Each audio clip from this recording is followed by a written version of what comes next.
తెలంగాణ లోక్సభ అభ్యర్థుల ఎంపికపై కాంగ్రెస్ అధిష్టానం దృష్టి పెట్టింది. ఇవాళ సాయంత్రం జరిగే కాంగ్రెస్ ఎన్నికల కమిటీ భేటీలో అభ్యర్థుల్ని ఫైనల్ చేయనున్నారు. ఆ జాబితాను రేపు అధికారికంగా ప్రకటించే అవకాశం ఉంది. మొదటి లిస్టులో మహబూబ్ నగర్, మహబూబాబాద్, జహీరాబాద్, నల్గొండ స్థానాలకు అభ్యర్థులను ప్రకటించింది కాంగ్రెస్.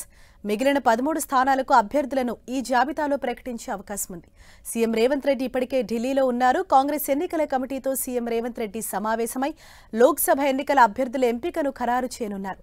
అభ్యర్థుల ఎంపిక తుది దశకు చేరుకోవడంతో ఆశావాహుల్లో ఉత్కంఠ నెలకొంది.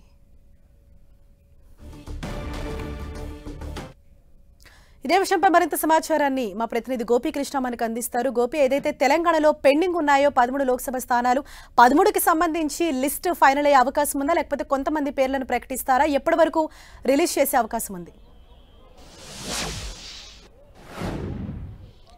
ఈరోజు సాయంత్రం 4 గంటలకి ఏఐసీసీ కార్యాలయంలో కాంగ్రెస్ కేంద్ర ఎన్నికల కమిటీ సమావేశం జరగబోతోంది. ఈ సమావేశానికి తెలంగాణ ముఖ్యమంత్రి రేవంత్ రెడ్డి పాల్గొనబోతున్నారు పిసిసి హోదాలో. సో ఇప్పటి వరకు కేవలం 4 స్థానాలకు సంబంధించి మాత్రమే అభ్యర్థులను ప్రకటించారు. మహబూబ్ నగర్, మహబూబాబాద్, అలాగే నల్గొండ, జహీరాబాద్ ఈ స్థానాలకు మాత్రమే అభ్యర్థులను ప్రకటించడం జరిగింది. సో మిగతా 13 స్థానాలకు సంబంధించిన అభ్యర్థుల ఎంపిక పైన ఇటీవల ఇటు గాంధీ భవన్లో కసరత్తు చేయడం జరిగింది. స్క్రీనింగ్ కమిటీ అక్కడ సమావేశం అయ్యారు. ఎమ్మెల్యేల అభిప్రాయాలు తీసుకున్నారు.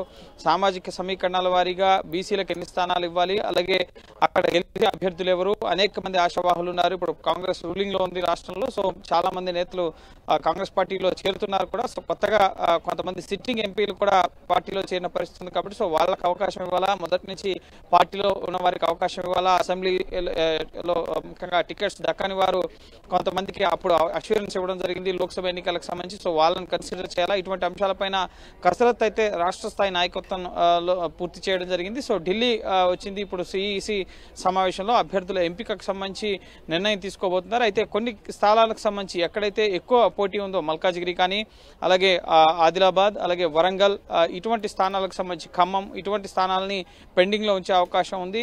విడతల వారీగానే అభ్యర్థులను ప్రకటించే అవకాశం ఉంది. ఎందుకంటే 7 విడతల్లో ఎలక్షన్స్ జరగబోతున్నాయి. ప్రస్తుతం ఇప్పటి వరకు కేవలం 82 మంది మాత్రమే కాంగ్రెస్ మొత్తం 543 లోక్సభ స్థానాలు 82 మంది మాత్రమే ప్రకటించడం జరిగింది. సో మొదటి లిస్టులో 39, తదుపరి సెకండ్ లిస్టులో 43 మందిని. సో విడతల వారీగా ఏ రాష్ట్రాల్లో అయితే ఫేజ్ వైజ్ గా ఎలక్షన్స్ ముందున్నాయో సో ఆ రాష్ట్రాలపైన ఫోకస్ చేయడంతో పాటుగా ఖచ్చితంగా ఎవరికైతే టికెట్స్ కేటాయించాలి అనుకున్నారో సో క్లారిటీ ఉన్న స్థానాలకు సంబంధించి అభ్యర్థులను ఫైనల్ చేసే అవకాశం ఉంది. సో తెలంగాణలో కొన్ని స్థానాలకు సంబంధించి ఇటీవల చేవల నుంచి సిట్టింగ్ ఎంపీ రంజిత్ రెడ్డి కాంగ్రెస్ పార్టీలో చేరారు. అలాగే వరంగల్ నుంచి పస్నూర్ దయాకర్ పార్టీలో చేరారు. సో ఇటువంటి స్థానాల్లో మొదటి నుంచి ఉన్న వారికి టికెట్లు ఇవ్వాలా, కొత్తగా వచ్చిన వారికి టికెట్లు ఇవ్వాలి. ఇటీవల బీజేపీ చూసాం మనం. ఇటీవల పార్టీలో చేరిన వారికి మెజారిటీ 6 సీట్ల వరకు కూడా కొత్తగా పార్టీలో చేరిన వారికి 6 లోక్సభ స్థానాలు కేటాయించడం జరిగింది. సో మోడీ వేవ్ అలాగే కలిసి వస్తుంది.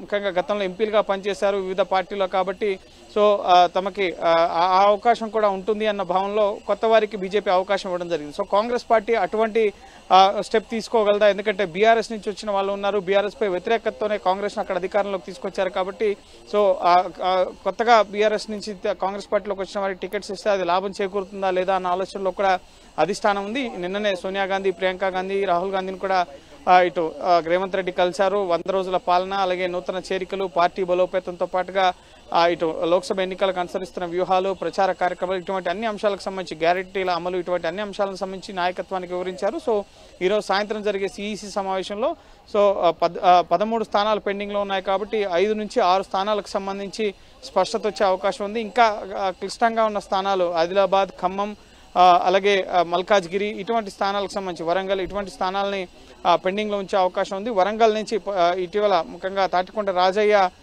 ఆ టికెట్ ని ఆశిస్తున్న పరిస్థితి ఉంది వరంగల్ స్థానానికి సంబంధించి. సో అక్కడ మాదిగల సామాజిక వర్గానికి సంబంధించిన నేతలంతా కూడా బీఆర్ఎస్ కి దూరం అయిపోయిన పరిస్థితి. సో గతంలో కాంగ్రెస్ పార్టీలోనే తాటికొండ రాజయ్య గతంలో ఆయన రాజకీయ కెరీర్ అక్కడి నుంచే ప్రారంభమైంది. కాబట్టి సో అక్కడి నుంచి ఆయన టికెట్ ఆశిస్తున్నారు. సో అక్కడి నుంచి చాలా పోటీ ఉంది పాత వారికి ఇవ్వాలని చెప్పి. సో ఖచ్చితంగా ఇప్పటికే ఖర్గేని, అలాగే డీకే శివకుమార్ని, రేవంత్ రెడ్డిని వీళ్ళందరినీ కూడా తాటికొండ రాజయ్య కలుస్తున్నారు. కాబట్టి సో ఆయనకు అవకాశం కల్పిస్తారా, కొత్త వారికి ఇస్తారా? అలాగే ఆదిలాబాద్ నుంచి నరేష్ యాదవ్ గతంలో ఆయనకి బోత్ అసెంబ్లీ ఆశించారు, కానీ అక్కడ ఆయనకి టికెట్ దక్కలేదు. సో అప్పుడు కేసీ వేణుగోపాల్ లిఖితపూర్వకంగా ఒక అష్యూరెన్స్ ఇచ్చారు.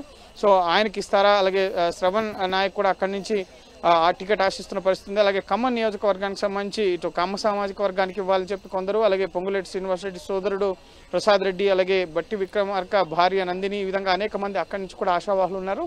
సో ఆ ఆశావాహుల లిస్ట్ అయితే ఎక్కువగా ఉంది. సో అందులో కీలక కాన్స్టిట్యున్సీస్ కి సంబంధించి ఆచితూచి అధిష్టానం నిర్ణయం తీసుకునే అవకాశం ఉంది. కాబట్టి ఈ 13 స్థానాల్లో కొన్ని స్థానాలకు మాత్రమే ఈరోజు సిఈసిలో నిర్ణయం వచ్చే అవకాశం ఉంది. గోపి, ఖచ్చితంగా అంటే ఈ 13లో కొన్ని కీలక నియోజకవర్గాలకు సంబంధించి కొత్తగా పార్టీలోకి వచ్చిన వారితో పాటు ఆల్రెడీ పార్టీలో ఉన్నవారు కూడా ఆశిస్తూ ఉన్నారు ఆ టికెట్ను. అయితే ఏ ప్రాతిపదికన అభ్యర్థుల ఎంపిక అన్నది ఉండబోతోంది?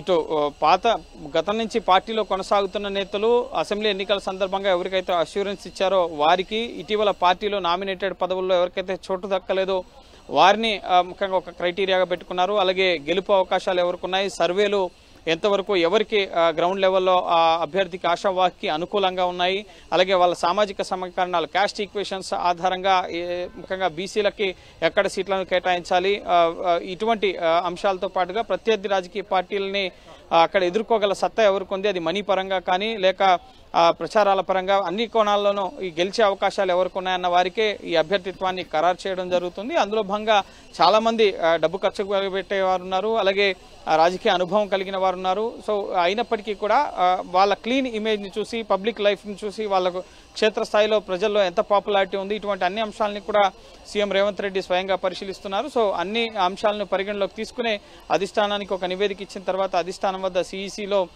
అభ్యర్థిత్వాన్ని ఖరారు చేసే అవకాశం కనిపిస్తుంది. సో గెలుపు అవకాశాలు, సర్వేలు ఇందులో ఎక్కువగా ప్రామాణికం కాబోతున్నాయి. అలాగే పార్టీకి లయబుల్గా ఉన్న పర్సన్స్ని, అలాగే బీసీలకి ఎక్కువగా ప్రయారిటీ కల్పిస్తున్నాం అని చెప్పి రాహుల్ గాంధీ చెప్తున్నారు. కాబట్టి సో ఆ కోణంలో బీసీలు, మహిళలకు కూడా లోక్సభ ఎన్నికల్లో బరిలో దించుతారా అన్నది కూడా స్పష్టత రావాల్సి ఉంది. ఇప్పటివరకు ప్రకటించిన వారిలో ఎవరిని కూడా మహిళల్ని ఇటు లోక్సభ స్థానాలకు సంబంధించి తెలంగాణ నుంచి ప్రకటించలేదు. కాబట్టి సో నెక్స్ట్ ఈ ఉన్న 13 స్థానాల్లో ఎంతమందికి అవకాశం కల్పిస్తారో, బీసీ సామాజిక వర్గం నుంచి ఎంతమందికి అవకాశం కల్పిస్తారో మనం చూడాల్సి ఉంటుంది. అలాగే లంబాడా నుంచి కూడా అనేక మంది కమ్యూనిటీస్, ఇటు ఆదిలాబాద్ నుంచి, అలాగే ఖచ్చితంగా బంజారా లంబాడా సామాజిక వర్గానికి ఇవ్వాలన్న డిమాండ్ ఉంది.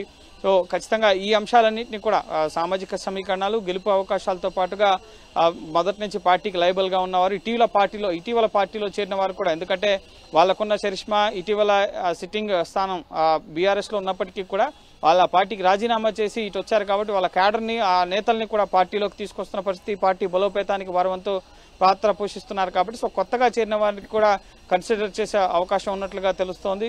ఇందులో భాగంగానే పెద్దపల్లి నుంచి, బీఆర్ఎస్ నుంచి ఇటు వెంకటేష్ నేత పార్టీలో చేరారు, అలాగే చేవెళ్ల నుంచి రంజిత్ రెడ్డి పార్టీలో చేరారు, వరంగల్ నుంచి ఇటు పస్నూరు దయాకర్ చేరారు, అలాగే దానం నాగేందర్ ఇటీవల పార్టీలో చేరారు. సో ఆయన పేరు కొత్తగా ముఖ్యంగా సికింద్రాబాద్ కాన్స్టిట్యున్సీ పేరుకు వినిపిస్తోంది. అంతకుముందు బొంతు రామ్మోహన్ పేరు వినిపించేది అక్కడి నుంచి మాజీ మేయర్, కానీ ఇప్పుడు కొత్తగా దానం నాగేందర్ పేరు వచ్చి సికింద్రాబాద్ నుంచి వినిపిస్తున్న పరిస్థితి ఉంది. సో ఖచ్చితంగా కొత్త వారి చేరికల్లో కూడా ఎంతవరకు వారికి అవకాశం కల్పిస్తారనేది మనం వేచి చూడాల్సి ఉంటుంది.